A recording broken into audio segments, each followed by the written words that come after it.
Hello. तो छोटों को नमस्ते और बड़ों को पाए लागू। आप सबका स्वागत है आपके अपने चैनल पे भारत इंटेंट पे।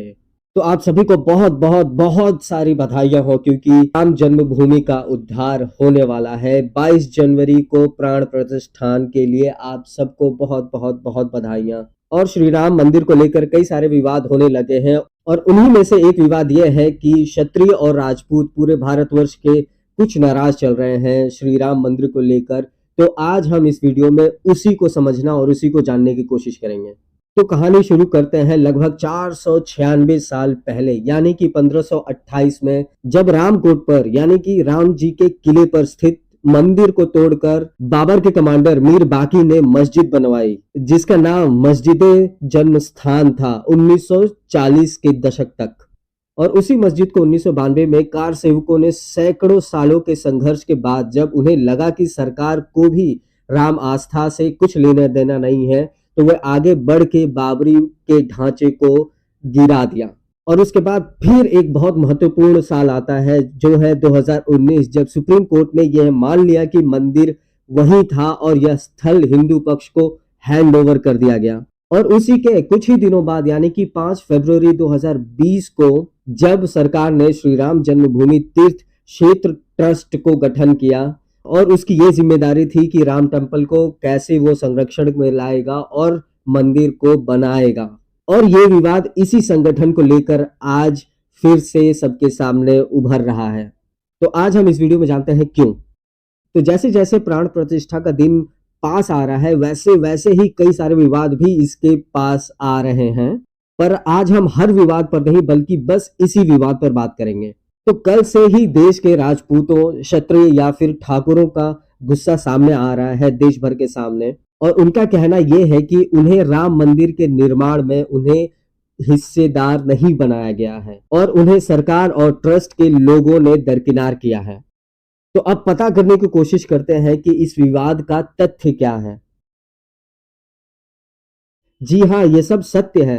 राम मंदिर ट्रस्ट के 15 स्थायी सदस्य हैं, जिनमें से 12 ब्राह्मण हैं, एक भूमिहार ब्राह्मण है, एक दलित वर्ग से है और एक वैश्य वर्ग से आता है। देखिए, बात ट्रस्ट में मेंबरशिप की नहीं है, पर प्रेजेंटेशन की है, यानी कि प्रतिनिधित्व का है। मतलब अगर ट्रस्ट मेंबर्स में 12 ब्राह्मण है तो एक भी क्षत्रिय क्यों नहीं है, या फिर अगर एक भी क्षत्रिय नहीं है तो 12 ब्राह्मण क्यों हैं? तो क्या उनको ट्रस्ट चलाने का अनुभव नहीं है, या तो फिर उनको मैनेजमेंट नहीं आता है इतने बड़े लेवल का? देखिए, मैं जात पात पर विश्वास तो नहीं करता, परंतु ये जो चूक हो रही है अभी, ये सही नहीं है। तो अब आगे बढ़ते हुए जानते हैं कि क्षत्रियों या फिर राजपूतों का इसमें हिस्सेदार होना क्यों आवश्यक है। सो टू स्टार्ट विथ, देखिए, आवश्यक इसलिए नहीं है कि भाई ये वीडियो बना रहा हूं तो इनको हिस्सेदारी देना ही चाहिए, या तो फिर कोई मांग कर रहा है तो होना चाहिए, बल्कि इसके कई सारे कारण हैं। सबसे पहला, क्षत्रिय ही वो वर्ग है जिसके जिम्मे हमारे भारतवर्ष की सुरक्षा रही है। हमारे भारतवर्ष के इतिहास में क्षत्रियों, राजपूतों का मूल कर्तव्य दुश्मनों से लड़ना या तो फिर सभी को सुरक्षा देना था। जैसे कि प्रथा चली आ रही है कि सोनार सोना पीटता है, लोहार लोहे को पीटता है, ब्राह्मण पूजा करता है या तो फिर शिक्षा देता है, वैसे ही क्षत्रिय लड़ते थे सेना के रूप में। श्री राम भी क्षत्रिय थे, उनका धर्म भी यही था। तो क्षत्रियों का हिस्सा होना प्राकृतिक है इसमें।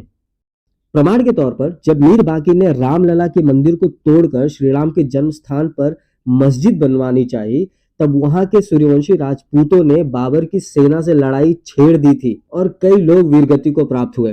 पर हम जानते हैं कि वहां मस्जिद जन्मस्थान बन गई, और तभी सराय पासी, जो कि गांव है, सराय पासी के राजपूतों ने कसम लिया कि जब तक राम जन्मभूमि का उद्धार नहीं होगा, तब तक वे ना ही सर पर पगड़ी पहनेंगे और ना ही पैरों में चप्पल लगाएंगे।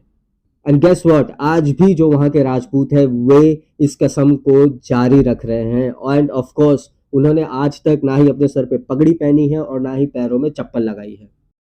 दूसरा कारण, क्षत्रियों ने राम मंदिर के लिए बहुत आहुतियां दी हैं, अपने परिवार, बाप बेटे सबको न्यौछावर कर दिया है, इसी उद्देश्य के लिए कि हम सब अपने धर्म को सुरक्षित रख सके आने वाली पीढ़ियों के लिए। तो क्या उनका ट्रस्ट मेंबरशिप में एक भी हिस्सा नहीं बनता? तीसरा कारण, मैं क्षत्रिय नहीं हूं, पर इतना तो मुझे भी ज्ञात है और पता है कि किसने कितना दिया है हमारे भारतवर्ष के लिए, हमारे श्री राम के लिए। और अगर राजनीति के दायरे में समझा जाए तो क्षत्रियों का बीजेपी पार्टी को खड़ा करने या फिर चलाने, या तो फिर फॉर दैट मैटर इनको विजेता बनाने में बहुत बड़ा हाथ है। पर अगर उनकी इच्छा है कि श्री राम जन्मभूमि ट्रस्ट में उनका एक हिस्सा हो तो क्यों नहीं होना चाहिए। देखिए भाइयों, हम सबको एक बात समझनी चाहिए कि एक नेचुरल है कि भारतवर्ष जैसे बड़े देश में मांगे तो होती रहती हैं, कोई ना कोई कुछ ना कुछ तो बोलता ही रहता है या फिर अपने हिसाब से चीजें मांगते ही रहता है। पर कुछ मांगे वाकई में ऐसी होती हैं जो कि जरूरत होती हैं प्रणाली को चलाने के लिए, चीजों को दौड़ाने के लिए या फिर चलाने के लिए। और संभवतः यह मांग उन्हीं में से एक है। हम सभी आम आदमी हैं, शायद हमें यह पता ना हो कि सरकार हिस्से दे रही है या फिर दे रखा है उन्होंने अपने तौर पर ये जो विवाद खड़ा हो चुका है, इस पर किसी प्रतिष्ठित संस्था या फिर सरकार को आगे आकर इस पर जरूर बात करनी चाहिए।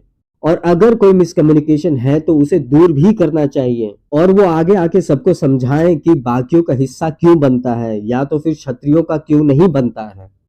Come forward, address this. हमारे घर की बात है ये तो। और अंत में ये अयोध्या हमारा है।